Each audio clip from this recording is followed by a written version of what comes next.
Welcome to the Creative Penn podcast. I'm Joanna Penn, thriller author and creative entrepreneur, bringing you interviews, inspiration, and information on writing craft and creative business. You can find the episode show notes, your free author blueprint, and lots more at thecreativepenn.com. And that's Penn with a double N. And here's the show. Hello creatives, I'm Joanna Penn, and this is episode number 767 of the podcast, and it is Friday the 23rd of August 2024 as I record this. In today's show, I'm talking to Andrea Wilk about author mindset, as well as publishing in German and more. We discuss how to deal with limiting beliefs that might be holding you back, money mindset, and how to take 100% responsibility for your career, as well as the book market in Germany, AI-assisted translation, and more. So that's coming up in the interview section. In publishing things this week, Rachel Herron has a great solo episode on her show, Ink in Your Veins, about how to cope with writer conferences, focusing on her recent experience at the Romance Writers of New Zealand conference, which of course was amazing. And Rachel says that, but she also has a lot of lessons, and it is a must listen for anyone who has anxiety, social anxiety, worried in general about going to conferences, or even if you're happy to go, but then afterwards you find yourself dying from overpeopling. Basically, I think most authors could benefit from listening to Rachel's episode. She highlights the benefits of attending, why it is worth overcoming all these obstacles to get there, networking with new and existing author friends, learning opportunities and personal growth, pushing your comfort zone, which I'm a great believer in. She shares personal anecdotes about meeting friends, managing social anxiety, and balancing participation with self-care. And JOMO, the joy of missing out on some of the evening things. She also offers advice on engaging with industry professionals, agents and editors, and also talks about preserving your physical, mental and emotional energy. So that is the Ink in Your Veins podcast, wherever you're listening to this. And of course, on that topic, the biggest indie author conference in the world is Author Nation in Las Vegas in November. I will be speaking this year on reinventing the author entrepreneur, how AI will impact authors in 2025. And this is a brand new presentation. They have essentially asked for brand new content, which I think is a really good thing. In the contract, it says, you have not given this presentation elsewhere within a certain amount of time. And I'm really excited about that. I'm rejigging a lot of things. I'm doing a lot of research on where things are now and how that will affect us in 2025. So yes, trying to see round a few corners, which, as you know, I always enjoy. I'm also on a thriller panel with JD Barker and some other people. We also have a Patreon meetup for patrons only. They have put it on the main schedule, but I'm going to have someone on the door, and we will have a sign up. And I've had these really cool little creative badges made so patrons can recognize each other and not feel so overwhelmed, because there's over 1,000 authors will be attending, and so if you can see other people who are in the community, then that might help. I'm also excited about going because there are a ton of talks on AI this year by people I consider to be very knowledgeable, actively using AI as part of their creative and business processes. And of course, my top 5 Clifton strengths are learner, intellection, strategic, input, and futuristic. So I get lots of learner and input, and of course, intellection. Well, probably not so much intellection. I kind of have to do that once I get home. I'm also booking lots of meetings with authors and industry people, but as per Rachel's lessons learned, I am also being very careful with my schedule. And that is my first tip, which is if you're going to Author Nation or any conference, go through the schedule. And this is now posted for Author Nation, so you can start planning now. I have already made my schedule for November. Choose what you want to attend, choose what you definitely want to attend, and then kind of pick a second tier of things you might attend if you have the energy. Schedule downtime and don't try to do too much. Do not do back-to-back sessions for every single day. It's just impossible. Hydration. If you are from a place in the world where you are not used to a dry climate, and that's me, that's in fact anyone in England and anyone where there is what I would call normal humidity. or more. But essentially, Las Vegas has this dry atmosphere and also with all the air conditioning, it just pervades the place. And the biggest tip here is hydration, but it's not just drinking water. I found a portable humidifier was just wonderful to have in my room at night. So it's really tiny. Like if you hold out your hand, it will fit in your hand. It's pretty light. I just ordered one on Amazon. And I ran that in my room at night. It just kind of puts moisture in the air. Nasal spray, eye drops, moisturizer, bring a travel kettle for your room so you don't go bankrupt from buying Starbucks. Also, don't drink alcohol at all or very little if you are not used to a dry climate. Although it does make one a very cheap date, since like half a glass of wine is enough in that climate. I won't be wearing a mask. I don't wear a mask, but no hugging, no handshakes. Limit physical contact as much as possible. Also, because of my jet lag, I'm usually up at 3 a.m. So it's sort of 2 a.m., 3 a.m., 4 a.m., 5 a.m. So by the end of the week, I'm normal. So I work on my notes from the day before in those early hours.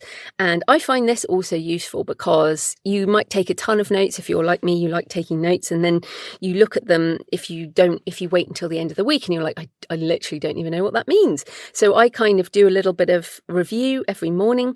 I also try to avoid evening things and dinners until the end of the week. And just embrace the JOMO, the joy of missing out, and have a couple of aims for the time there, whatever conference it is. NINC's coming up, for example.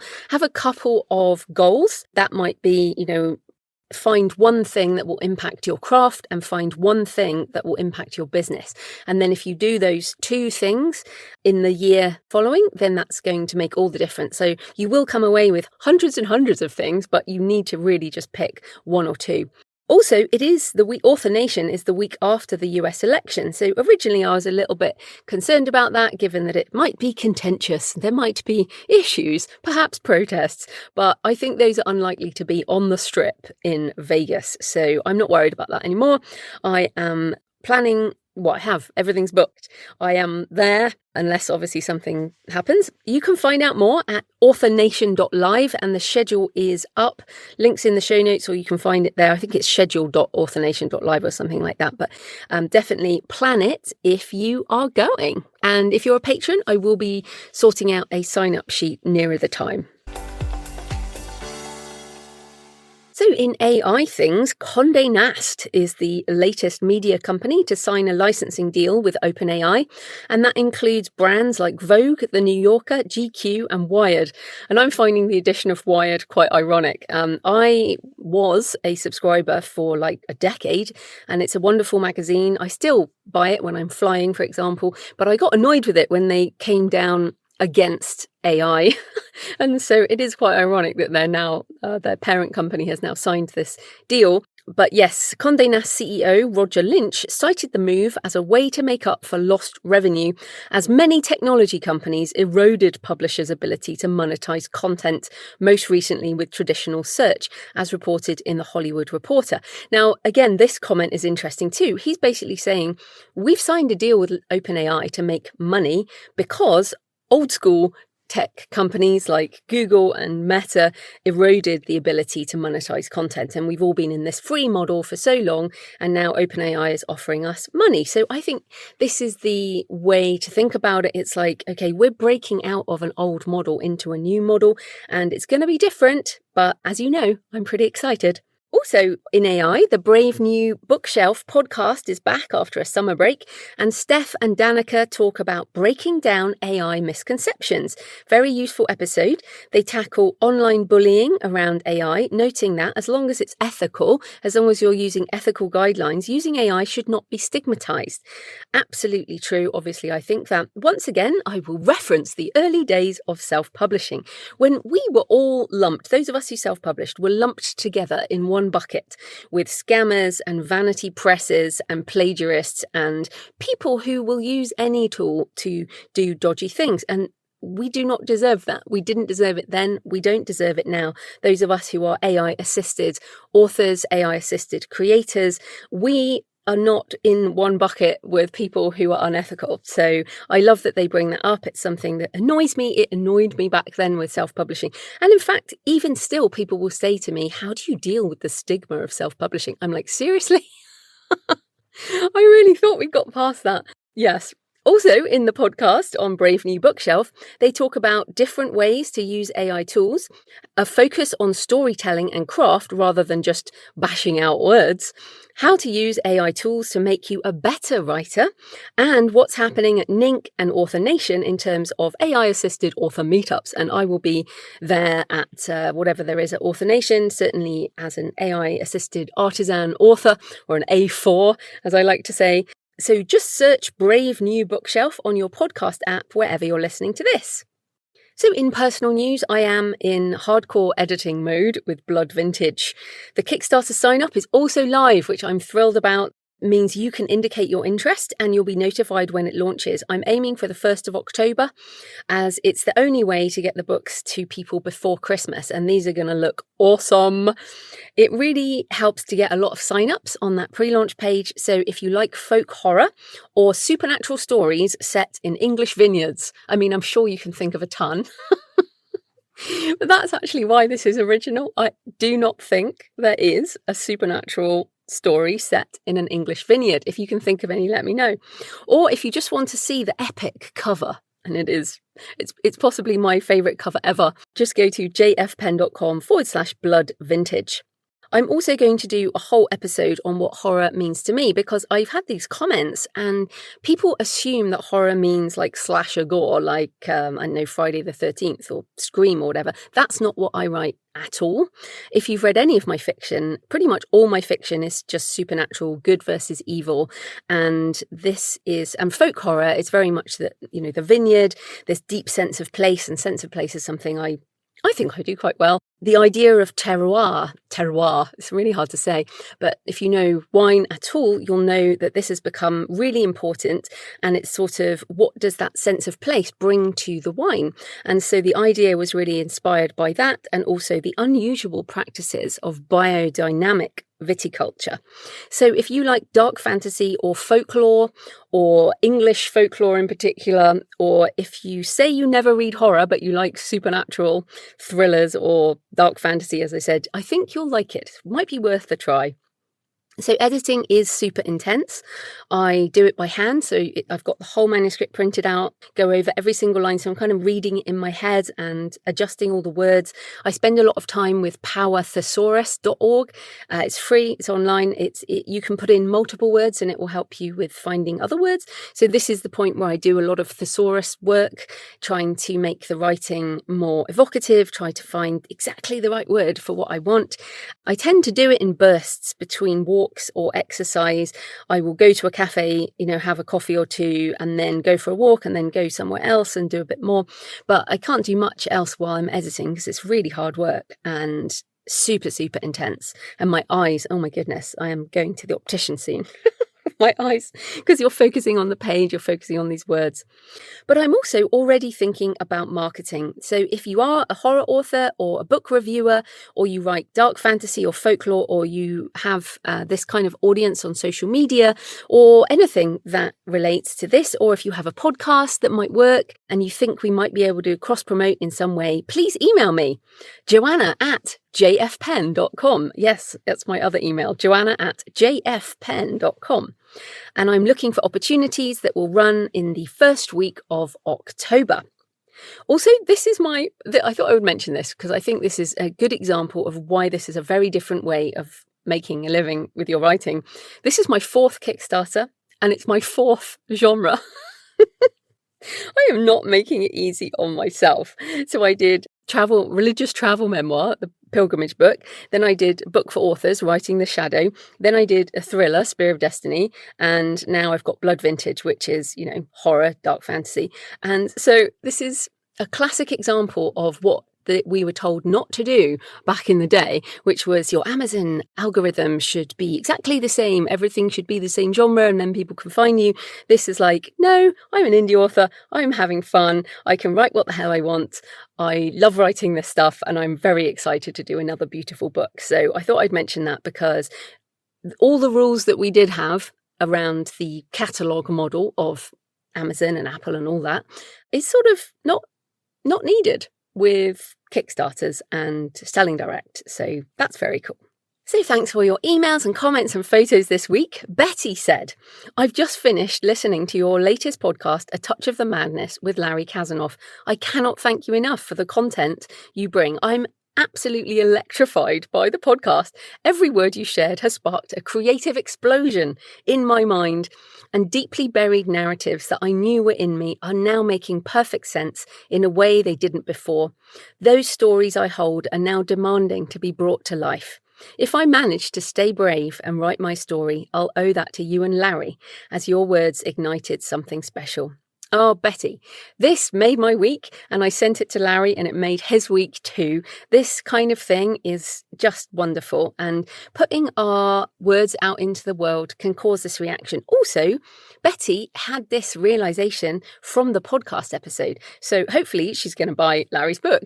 But this is why I continue podcasting. One of the reasons I continue podcasting, because actually we're coming up to 10 million downloads, and that's far more than books I've sold. I've sold around 1 million books, and which is awesome, but this has had 10 million downloads. So that to me is evidence that you can have a far-reaching effect with your other content. It doesn't just have to be our books.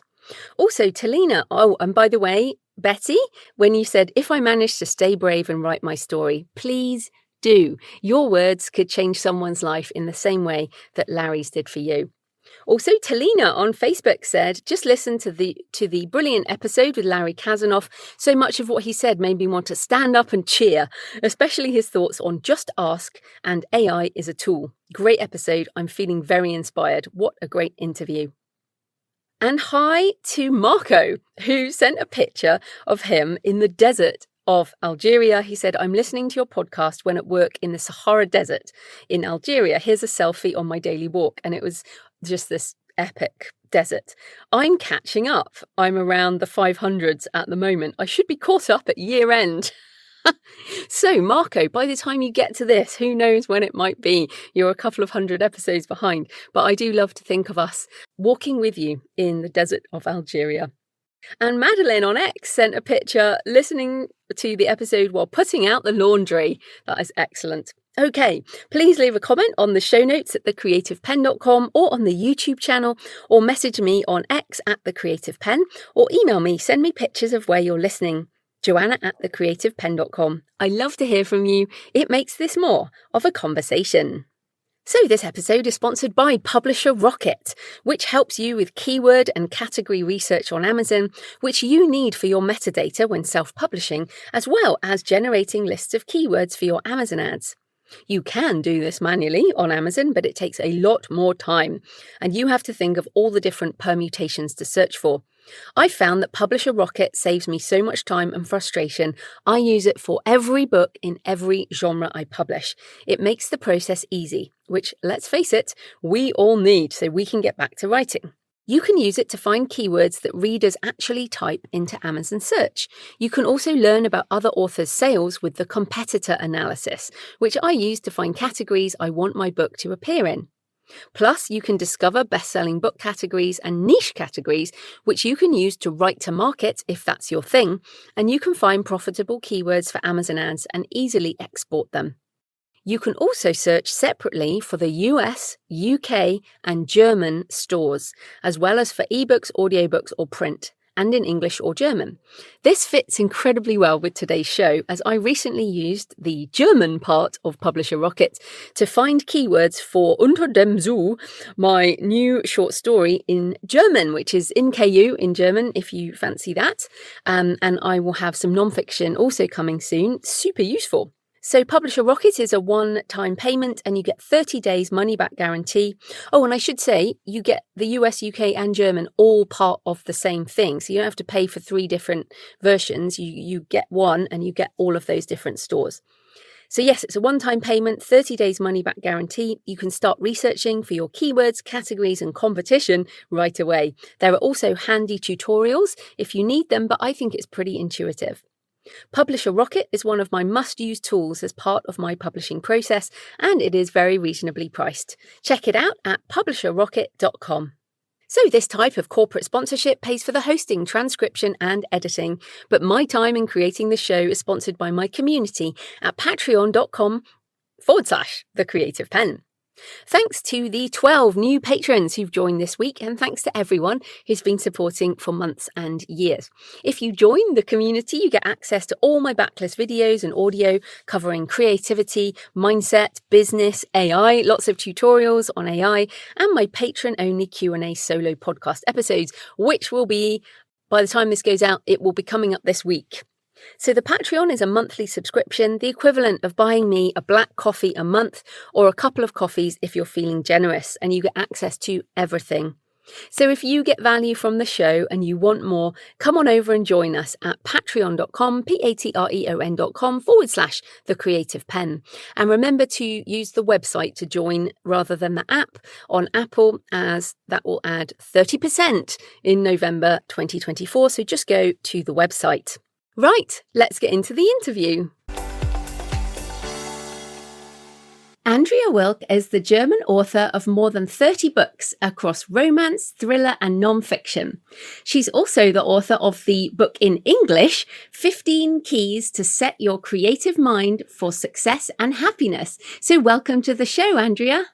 Thank you so much for letting me be here. I'm so excited. No, I'm excited too. And obviously we've been connected for years now, and you've shown us things on the Patreon. But for anyone else listening, tell us a bit more about you and how you got into writing and self-publishing. Yes, I'd love to. I'm Andrea Wilk. I'm from Berlin, Germany, and I started writing 7 years ago. Well, that's not true completely, because I started writing when I learned writing. But when I was 14 years old, I did not win in a writing competition. And so I gave up that dream of becoming a writer. And then 20 years later, when I was 34, I reconnected to that dream. And since then, I've been writing. A year later, I published my first book, and I got to make a living from it almost immediately. And I appreciate it so much. And I feel so grateful for it. And because I've learned so much from other people like you, I feel like sharing what I learn and my experiences is part of my journey, and it belongs to me, which is why I also write books for authors, and I have a YouTube channel in Germany, and I'm going to start one in English as well. So you mentioned there that you started writing properly at age 34, and then quite soon you were making a living that way. So some people will be surprised at that. So tell us, how did you start with self-publishing? Did you go traditional in any way, or how did you go from nothing to making a living? So I've been self-employed for 17 years now. So back then it was already 10 years. And I knew from the start that I wouldn't want to go with a publishing house, because my freedom means a lot to me. And I'm kind of impatient. So I wanted to have this done as quickly as possible. But I took a year to learn a lot about self-publishing, everything I got to know. And this book I've published back then, it was a romance book. And that story had been on my mind for forever. So it was a special book. And I think that readers connected to it because of that. But I did a lot of marketing. I did a lot of everything I could do back then without taking a lot of money or using a lot of money. So I worked with bloggers, and in Germany, this was 2018. And self-publishing in Germany, self-publishing really started in 2012, so 6 years ahead. So people already knew that self-published books could be read, but it wasn't the beginning of that market.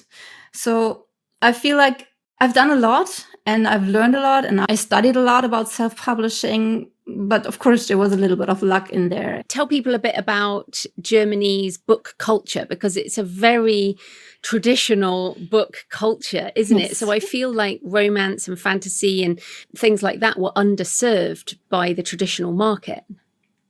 I wouldn't say so, because the German market is quite wide considering books, because we love books. Germans love reading. We have a third of the market of the US in books, which is huge. And people tend to read a lot of books, not only one book, but they tend to read a lot. And the bookstores are big. And so I wouldn't say so that romance was underserved. Okay. I just want, there was a point where, like in English language, when Kindle first launched and KU, then later on KU, and the earliest people on that store did really well because there was nothing for people to read digitally. So it was kind of a new thing. And I think 2018, I think I maybe have come to Frankfurt Book Fair that year, or I was getting involved in the German scene around then. And there wasn't so much like in the Kindle store as there is now, for example. Yeah, that's true. Because now it's like a lot. It's crazy. But this is the first point for people. So often everyone obsesses about the English language market, which I guess is the biggest. But in France, for example, in Spain, Italy, other countries, the Netherlands, these countries haven't had so many books for so long. And I think Germany is still a few years behind what's happening in the English-speaking market. I think what's different for self-publishing compared to the traditional publishing market is that ebooks are way cheaper from self-published authors, because in Germany, I don't know how this is in the English market, but traditionally published ebooks are way more expensive than self-published books. And this is why so many people buy self-published books, because they can just read more by spending less money. No, that's completely true. There are some publishers who've gone with the cheap model, but certainly the big ones, it might be the equivalent of like 13 euros, 15 euros. Yeah, for an ebook. Okay, well, we're going to come back to publishing, but let's get into your book in English. So, I mean, that would be the first question. Why write a book in English? Well, I didn't write it in English. I just translated it to English. But I feel so connected to the English language. And of course, for German authors, it's a dream to have your book published in English, because the market is just, the German market feels quite small compared to it. So it was a dream. It has been a dream for years. And 2 years back, a colleague of mine and I, we discovered DeepL in a way. And back then we decided, well, we have to go into the English market. But things happened. And so it took us some time to get here. Or me, she's not there yet, but it took me some time to get here.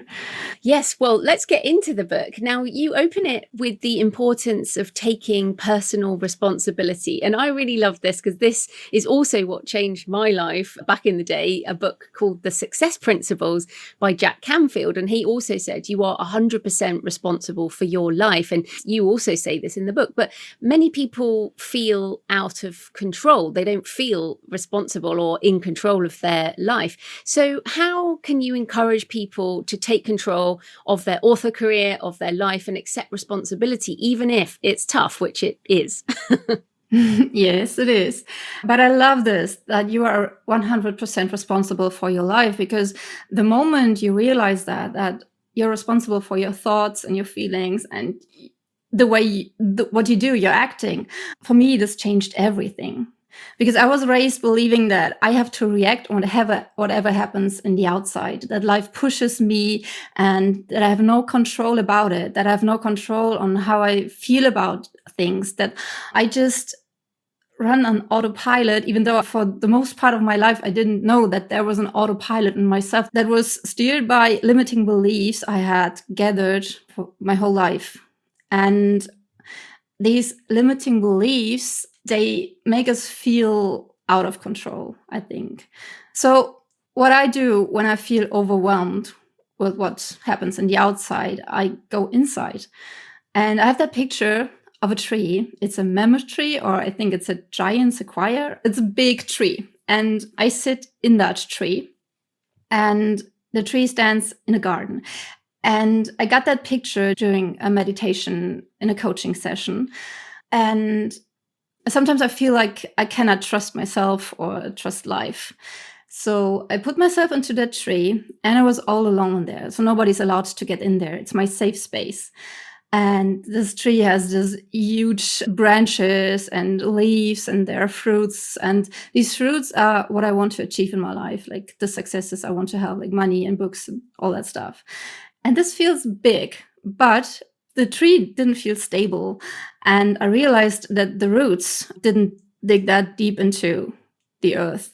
So what I learned was that I have to trust in life and in myself to get these roots growing, to get them connected to the ground, so that the tree, my safe space, and everything that comes out of that tree is safe as well.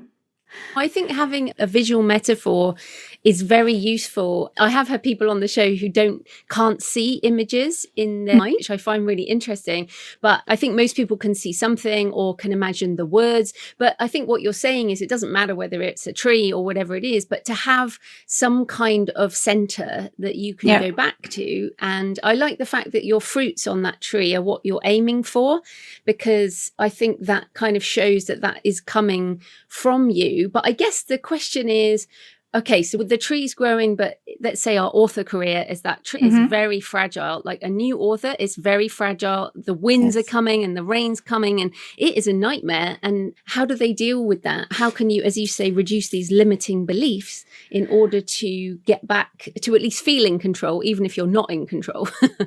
What helps me is to reconnect me with my why, with my biggest why, like my purpose, what I really want to achieve behind writing books, behind making money. Because I feel like all these things just lead us to something bigger, to something really big. And for me, that's actually interesting. It's quite uncomfortable to talk about it in English, because my writing, I want to inspire people with my writing and with my YouTube channel, with everything I do, because I want people to live their dreams, because I get to live my dream and I know how that feels. And I feel like when each of us gets to live their dreams, then the world is going to be a better place, because when you live your dream, you don't feel anger that much. Of course, you feel it as well, but not that much. You're just more with yourself. And when you're with yourself, then you don't go into separation from other people, but into connection. And you go into love and not into fear. I think that's it. So this is my why, because I want to have people to act out of love and to do what they love. And whenever I go into that tree, I reconnect to this bigger why, because then I can trust that everything that happens to get me there. Even if it's difficult along the way. And in fact, so the book has got principles. Each chapter is like a principle, and then you talk about that and what people can do, and you have things that people can practically do. But one of the principles is, I build my dream castle out of obstacles. So this is, I guess, another visual metaphor, but building it out of obstacles. So what obstacles have you faced as an indie author? Because it hasn't all been wonderful. And how can you give some advice for other people on the journey? I feel like we are facing a constant stream of obstacles. And here's another way, and another picture, because I feel like my path is like a river. And when I'm in my flow, I can go ahead and swim very fast. And then bigger and smaller obstacles are coming. And for some, I already acquired the skills to easily deal with them, and my flow is hardly affected by them. But some are so big, I have to stop, look at them, and learn how to make something of them. And I think a lot of people see an obstacle and consider it something they don't want in their lives. So don't get me wrong, in the first moment, I'm truly with them. We go into resistance, but that doesn't take us anywhere, right? Because when you have an obstacle and you see it as a problem you cannot solve, then you just feel small and you feel helpless. But if you see it as something that lets you grow, because it was put into your way to make you a person that can deal with even bigger problems and that can take another step when you have stairs and you climb up, and you can climb up a little more when you have solved that obstacle. So I didn't have like these huge obstacles, but in a way they've been constantly been thrown at me. So this starts with the way people treat you when you start writing, what they tell you about the uncle who has written great books, but he never was successful with it. So this is an obstacle as well, because dealing with these people and dealing with these new limiting beliefs in a way, that's an obstacle as well. But even things like, because I used to do print runs, and I have that distributor. And a few years ago, they told me that they had to send me back 500 books. And I didn't have any storage or anything. My apartment is not that big. So I had no idea how to deal with it. In the first moment, I was like, no, I don't want this. I don't want to have to deal with this. I want everything to just go as it used to. But the next moment I felt like, okay, this could actually be the chance to start selling direct and to build my own storage and to build my own shop in a way to be more independent from Amazon and this distributor. Yeah, I think that's a really good example. So you gave two examples there. One is other people's limiting beliefs about us. And I've been doing this for a really long time, and still I went to a networking event recently and I was talking to a lady and I said, I'm an author and I run my own publishing company. And she sort of looked at me and said, oh, you mean you're self-published? Like her tone of voice. And I was like, yes, I run my own publishing company. And I felt that feeling of what other people's beliefs can do to us. And that was like I thought my tree was pretty okay, but it was pretty strong. But that was one example you gave. And then the other one was that more practical one. But it sounds like you're pretty quick to learn how to deal with things, and you can adjust your attitude quite quickly. So how have you learned to do that? Like, how can people try and snap out of it more quickly in order to regain their strength? Well, here's a book recommendation, and that is Ryan Holiday, The Obstacle is the Way. Good book. Yeah. Yes, an amazing book. And I think this was, when I read this was the first time I realized that it's on me, on how I deal with obstacles. But then there's a method, a tool by Albert Ellis, and it's the ABC tool. It says that when something happens, we tend to, because of our autopilot, we tend to go to C directly. Like when there's an obstacle, we tend to see it as a problem and see it as something we cannot deal with and just feel overwhelmed. But when we get into B first, like A, something happens, and then we have B, and we take ourselves back, go into our trees, for instance, and just reconnect to ourselves and see the problem from the outside, then we can connect to our strengths, and then we can see if it's really a problem or if it's an opportunity to grow. And that's what I do. And I think it's about trusting life. It's about trusting that life wouldn't put anything in front of you that you're not able to deal with. You know what I mean? Or at least you might not be able to deal with it right now. I mean, take self-publishing, the very practical, even just someone with their first book who wants to just upload their ebook on Amazon. I mean, even we say, like you and I have done this a lot, but formatting an ebook, getting a cover design, working with an editor. I mean, there's so many steps, and people email me all the time and say, I just can't do this. And people must email you too, right? With your YouTube channel. So what do you say to those people who are just starting out and it's all a problem? Or there are people listening who have not yet built a Shopify store. And let's face it, it's hard. It is. I won't say that it's hard, but it's out of our comfort zone. Yes, it's a challenge. It's a challenge. Yeah, that's the word. It's a challenge. And you have to accept the challenge, or you have to decide whether you want to accept the challenge or not. And the moment you accept it, there's only one thing to do, and that is taking the next step. And then you go on and on and on like that. Just take the next step and the next step. And when you hit a wall and you realize, well, I need to learn something to take the next step, then learning that thing is the next step. So we tend to see that big mountain we have to climb, but seeing the next step is actually quite easy. Yeah, and I think one of the problems in the publishing industry, because the media shows us the images of the people who just are really super successful, is people think they can go from the first step to the top of the ladder or the top of the mountain, and without doing the years in the way. So I think that's interesting too, isn't it? That the impatience can be an issue. And I am impatient. My first book was such a big success, and I did a lot for it. I studied a year to get there, but it was still too soon. And sometimes I feel like it would have been better if I had that slowly, organically growing success, if I had that. Because when we want to get from the bottom of the mountain to the top in seconds, mostly we're not the person who can deal with whatever happens up there on top. So when we're climbing that mountains, we're building strength to be that person, or we become that person that can handle the success and the failure and everything that can happen up there, because what happens up there is way more challenging than what happens at the bottom of the mountain. Yeah, and let's face it, we all have to learn a lot about the writing craft as well as business. But another thing that you have in the book is you have things around money. And of course, you mentioned before that your tree has fruits that are books and that money. And I'm glad you have a section on this, because I think money mindset is really important for business success. And one of your principles is, I am allowed to be successful and make money. And that phrase is really interesting. I am allowed. And I wrote an article very early in my blogging career around I give myself permission. So I guess that's quite similar. So what do you think are the common money blocks that you see with authors and creatives, and how can they break through them? So in Germany, it's kind of a bad thing to make money from something good, something you enjoy doing.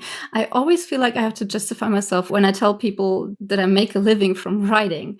Sometimes, I mean, it depends on the people, but a lot of people, because so many people are stuck in jobs that I don't like. They only work for money. They only go to that place to be able to pay their rent and their food.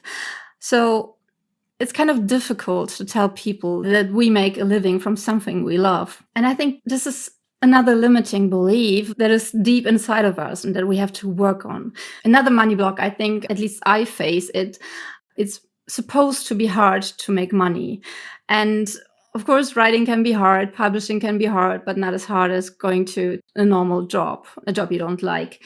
And so we have that picture of the poor artist in our heads, because that's how I was raised. And I know a lot of people who just feel like that and who have that romantic picture in their heads. So many people feel bad for making money from stuff they love. So it's really interesting, because there are these money blocks, but I also say that multiple streams of income is a really good idea as a creative. And I know that you do a lot of stuff. You're a multi-passionate creative. You do tons of different things. So what are the multiple streams of income for your books and your other aspects? So first of all, I'm still in KU with some books. I tried to get out of it, but it turned out to be very difficult, at least in Germany. So I put back some books into KU. But since I have so many books, I've published 30 books so far, and I've only put back like 10 books into KU. And these are romance novels. So my thrillers and my nonfiction books are white, which makes me some money. But that's only for the ebooks, because my print books, they are all white. And I sell them on Shopify as well. So I have my own store for 4 years now. And it's growing. And it really makes me some decent money already. I did print runs. Sometimes I do limited print runs that I only sell via Shopify. But I used to do print runs and had them distributed by a distributor. That is Nova, because that's the only possible way to distribute print runs in Germany without having it being complicated. Then I have audiobooks, which I narrate myself. I do Kickstarters twice a year. Thank you for that, for inspiring me to do that. Shopify, and your covers are beautiful. You design your own covers, don't you? Yes, I do. Thank you so much. Which takes a lot of time. People constantly ask me about designing their covers, but I couldn't do it. So no, you love doing it for your own work. I think that's, yeah, exactly. It's the creative side I love, but it wouldn't be efficient. It's just too much time to do it. Then I've just started the Patreon channel, and I've only like 20 members there, but it's a start. And I started a member area on YouTube, and I started coaching authors. I finished a 10 months coaching training in June. Will that coaching be more around the mindset stuff or practicalities of uploading things and stuff? No, because that's what people ask me for years. And I always felt like, well, I can tell you all that stuff, but that's not a guarantee for success. Because if you want to be successful, you have to start within. You have to start with your mindset and with your heart. And I've been coaching for 12 months now. And I've already coached other authors, but also a lot of people from the training. And it's so interesting when you just ask the right questions, what people already know about themselves, but haven't seen so far, and what can change for them when they just start looking inside. Yeah, I agree. And on your YouTube channel, do you have any ad revenue from that, or is it because that looks amazing? It looks really like Thank you you. do great videos. I was watching it, and you and your co-host, you're really good to watch, even though I don't understand the language. No, I don't. And I actually don't want to, because I don't want to have people watch ads while watching my videos. I've got a tip for you, which is for the first like 2 weeks, 3 weeks, you have the ads off. Mhm. So then the first round of people get them, and then you turn them on like 3 or 4 weeks later. But then you can also have ones that are only at the beginning and the end, and you can say no to the mid-roll ones. Oh, that's amazing. So in the beginning, when I upload the video, people don't see ads. Yeah, only exactly. after. Oh, that's great. Yeah, That's so great. then I feel like, well, the subscribers have seen it with no ads. Yes. And then new people, well, people are used to it, right? If you stumble across a new creator on YouTube, you kind of expect to wait the 5 seconds or whatever it is before you can click the button to move into the video. If they're at the beginning and the end and they're not in the middle, I feel like that's the best way. So you get less ad money for having no mid-roll, but I'm the same. I don't want it kind of in the middle. Oh, that's great advice. Thank you so much. Yeah, so that might add a little more. But just coming back to, first of all, KU in Germany. I also have my books in German in KU. Just tell people about what does wide mean? I mean, I know of the Tolino. You can get to the Tolino through, I think, Draft to Digital and through some other places, Publish Drive. But I'm kind of with you in that it's very hard to sell ebooks on these other platforms because the marketing isn't quite there. So is KU still the best option in Germany? Yes and no. I think for the beginning, when you start off in Germany, it is, because you get the biggest reach there. But I do know some authors who build their readership on other platforms.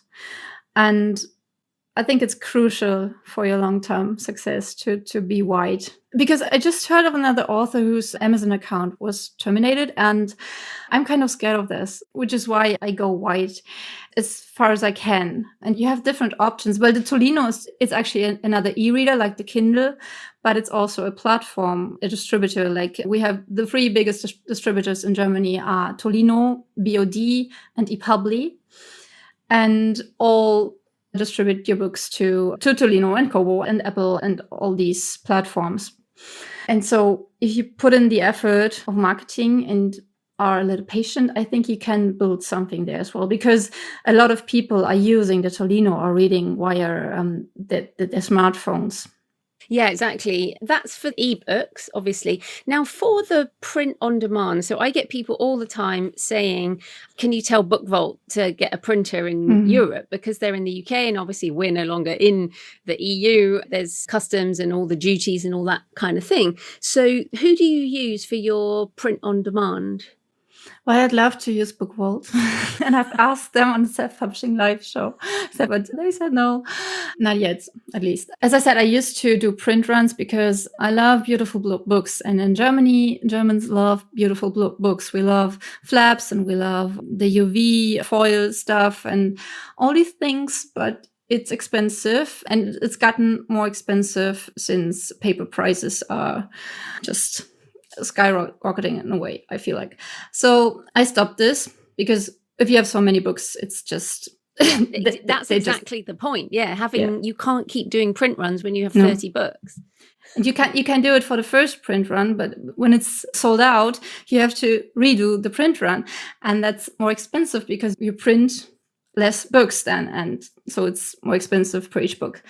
So I switched to a print on demand, and I went with Tolino because, well, the most taken option is BOD, but BOD takes all your rights. So they take your printing rights. And that means I cannot print any books with a printing service, which I want to do because I want to sell my books direct. And I cannot do that when I'm with BOD. So I went with Tolino, which is a good option. It's a good quality, and it's not perfect. I don't love it, but it's okay. But BOD is not better. And what BOD does as well is they take your audiobook rights. You can get them back when you write to them, but why would you do that? Yes, I just don't like their policy of taking all the rights. No, absolutely. It's funny you mentioned ePubli before. I spoke at their conference in Berlin. It must be a decade ago now. I think that was before we connected. But yeah, it was kind of the early days of that kind of self-publishing. I think they really just started out. But what about KDP print in Germany? Well, it doesn't make sense because bookstores don't order books from Amazon. Okay. And so as soon as they see, well, some do, but the big ones don't. And you're not listed in the VLB, which is, well, it's an index of all the deliverable books in Germany that have an ISBN, but you have to list the books there. And the print-on-demand services, they do that. And so bookstores can look into their computers and order the books when somebody wants to buy them. They don't do that with the Amazon books. So Amazon KDP is actually, it would be a nice option because it's cheaper. And I do like the quality in Germany, at least that quality. But yeah, the book isn't available in other stores then. Yeah, that's interesting. I mean, a lot of my KDP print books, when I get the proofs and stuff, come from Poland, I think. So that would certainly be closer to you. Yes. than to me. But I think that's really interesting. So coming back on the Shopify store, what are your tips for authors in selling direct and dealing with customers and any of the challenges you've had with Shopify? Well, I did start with WordPress and WooCommerce, and this was like the biggest challenge. Using WordPress. So I switched to Shopify like 18 months ago, and I love it. I just translated the whole page into English, which is crazy. It even translated they have AI, right, in Shopify now. And it even translated all my products. And I just had to add like, this has been translated automatically by Shopify. If you want to read the book, please tell me. And I push it on my translation list. Yeah, but so I feel like one of the biggest challenges is to find space for your books, to store them. I used to have them in my apartment, and it just was a big challenge. So I'm really glad that I had to rent storage space. And I think we've talked about this when we interviewed you, that you have to be the person who wants to do that stuff with the print books, because it can be exhausting. But for ebooks and audiobooks, and I do have Notion templates as well, it's just amazing because everything runs automatically. I use BookFunnel, of course, because it's amazing. And I think the biggest difficulty is in Germany to convince or to make readers and authors as well learn that this is a possibility, because we are used to buy from Amazon or from a bookstore, and I'm constantly convincing people to buy from my store. So I'm constantly building that readership that wants to buy from me directly. Yeah, and that's the point. It's always going to be a smaller group, but they care enough to do that. And so, yeah, I think that's important. So we just mentioned AI translation there. And back in 2019, I used DeepL to translate some nonfiction books, worked with an editor. It was pretty expensive. And previously to that, like 2014, I think I first did translations where I paid for things, and that was even more expensive. So it feels like things are just starting to change. Just last week, I used Claude 3.5 Sonnet to translate a short story, Beneath the Zoo, to German. And I got 2 proofreaders to look at it. And then I sent it to you. Yes. So tell me what you thought of that and what you think of AI and the new models now. It was excellent. I was completely blown away by the translation because I wouldn't have noticed that it was AI translated.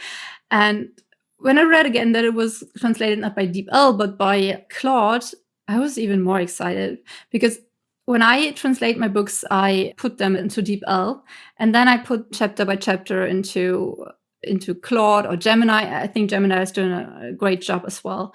So how did you do it? Did you put it in chapter by chapter or the whole manuscript? Yeah, I did, because it's a short story. It's about 4,000 words. I put it in 1,000 words at a time. And in my prompt, I said, make sure you keep the author's voice in the translation. And you said that you thought it was quite voicey, didn't you? Yes. Yeah. So obviously I'm not bilingual. And so is DeepL kind of more non-fiction-y, more serious, or is there a difference, do you think, or is DeepL now just a lot better as well? With DeepL, I think what's interesting is that you can put up the whole manuscript, and I hope that the software just makes some connections between the chapters. So when I upload the manuscript chapter by chapter for the translation to Claude or something, I would be afraid that it wouldn't keep the tone, as you said, but it did with your manuscript. Well, it was all in one conversation, so it was just in the same chat. It wasn't like a new start for every chapter. It was just all in the same chat. Do this, now do this, now do this, now do this, now do the sales description, now give me a list of keywords. And for people listening, I'm going to do a video on this for my Patreon. But I have a question on this. What if you put up the whole manuscript, because you can upload the whole manuscript, and tell it to read it, and then you include chapter by chapter and ask it to translate it? I could have done that. I guess I was just nervous. It was just an experiment. And as I said, I mean, people listening, just to be clear, I used 2 proofreaders who gave me some changes, and I sent them to you so you could have a look. And I did that too. I had 2 proofreaders as well. Yeah, so and you had yours for English, right? So you did that for the books in English. And of course, we all do it for our own language too. I use an editor for my books in English. So I think the point is that these translations can be cheaper, but we still want to ensure the quality. That's the most important thing. Yes. Yeah, so just tell people what else you're using AI for in your designs and stuff like that. I feel like I use it for everything. I use it mainly for marketing stuff. Actually, I do have it open when I write a book, because right now I'm writing a book about somebody who's a hairstylist and I have no idea about this stuff. So I ask the AI to give me some examples, for instance, for some wording and stuff. And then I might put up a paragraph and ask it if it's written correctly or if I should add something or if it's completely wrong. But mainly, I do use it for marketing. For instance, I'm on TikTok and you have these videos where you see the book and then you have the quotes from a book in there. And I upload the whole manuscript and ask it to give me quotes out of the book that I can use for that. Or which quotes, which tool are you using for that?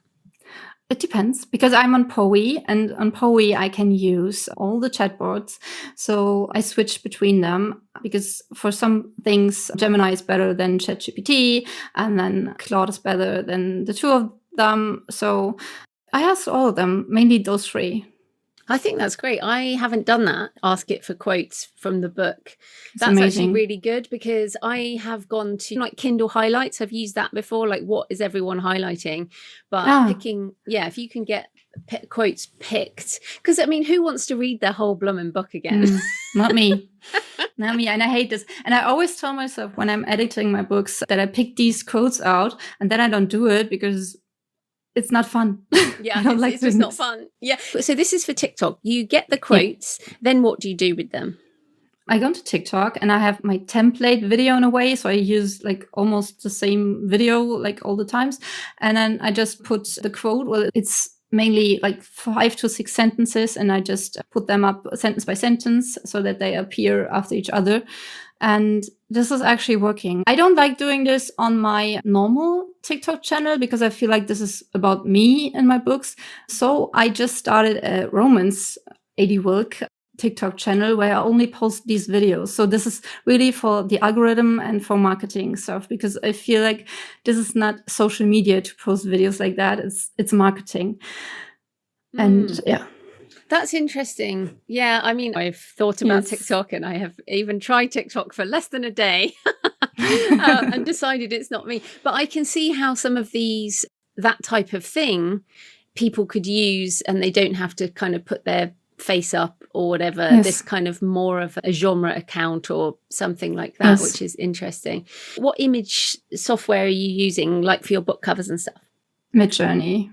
And I love it. Yeah. And I've tried all the others, but no, they're updating the platform that often because now it's so easy to edit the pictures you generated. And I just love it. I'm going to publish a Christmas romance novel in October. And I just let it create a picture for it. And I love that you can expand the picture and that you can reframe it. And the quality is amazing. Yeah, it really is. And I know you've been using these tools for, I think, even longer than I have, but I think the Midjourney really is just brilliant. The book that I've just done in the last week, Blood Vintage, I'm just in love with that cover. And that was out of Midjourney. And I gave it to my cover designer and she put the text on and stuff. So what's next for you? Are you going to do more books in English? Is that kind of the new thing? You mentioned you're going to do a YouTube channel in English. So is this where you're pushing next? Yes, it is. As I said, I've been wanting to do this for years now, and I'm starting with the nonfiction books because I feel like it's more easy. It's easier to translate nonfiction stuff into English or into another language than fiction stuff. But now I saw your story and I feel like, well, maybe that's not true anymore. But I want to start with the nonfiction books because I have 5 more in German. There are 4 books for authors and there's 1 inspiration book. And they're not that long, so it can be done quite quickly. And I want to have them published until the end of the year in English. And then I want to start with my romance books. And yeah, that's exciting. Yeah, it's definitely a new direction. Right, well, where can people find you and your books and everything you do online? So you can find me everywhere under Andrea Wilk. So that would be andreawilk.com. There you can sign up for my newsletter. And I have my YouTube channel is called Between Words. And I have an offer for every author who writes romance books and wants to translate their books into German. Maybe you're interested in a collaboration with me. So some stuff like newsletter swaps and whatever, just connect to people who are where you want to be. Because I feel like networking is so worthy, and I just think we should all work together instead of being so competitive about that stuff. Absolutely. Well, thanks so much for your time, Andrea. That was great. Thank you so much. So I hope you found that episode with Andrea interesting and that it gave you things to think about around mindset and also translation into new markets with AI assistance. I'll be doing a video on translation for my patrons soon once I've finished editing. I can't do anything else right now. And no doubt talking about it more here over time as the opportunities are accelerating with AI tools. It really is unbelievable how good these things are now.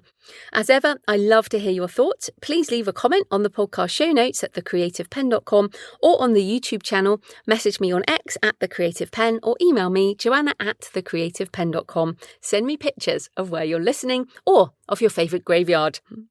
Next Monday, I'm talking about writing horror and selling direct with David Viergoots. He has started using actual physical letters in the post to tell a story in a new way, connect with readers personally and stand out, as well as make far more money than selling on Amazon. It is a great discussion and I learned a lot. So in the meantime, happy writing and I'll see you next time. Thanks for listening today. I hope you found it helpful. You can find the backlist episodes and show notes at thecreativepenn.com/podcast. And you can get your free author blueprint at thecreativepenn.com/blueprint. If you'd like to connect, you can find me on Facebook and X at thecreativepenn or on Instagram and Facebook at JFPennAuthor. Happy writing, and I'll see you next time.